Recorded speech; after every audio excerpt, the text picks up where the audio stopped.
నమస్కారం. సుప్రభాత ఘంటారావానికి స్వాగతం. ముందుగా ప్రధానాంశాలు.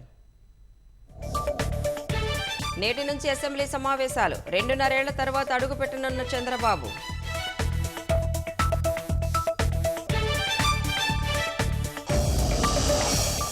$5.5 కోట్ల పంచాయతీల నిధుల దారి మళ్లింపు. ఉప ముఖ్యమంత్రి పవన్ కు నివేదించిన అధికారులు.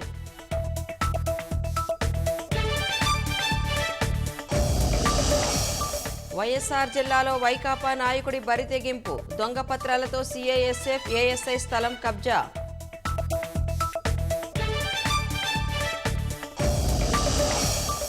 నెల్లూరులో సిలిండర్లు పేలి 14 పూరిళ్లు దగ్ధం. సజీవ దహనమైన దివ్యాంగురాలు.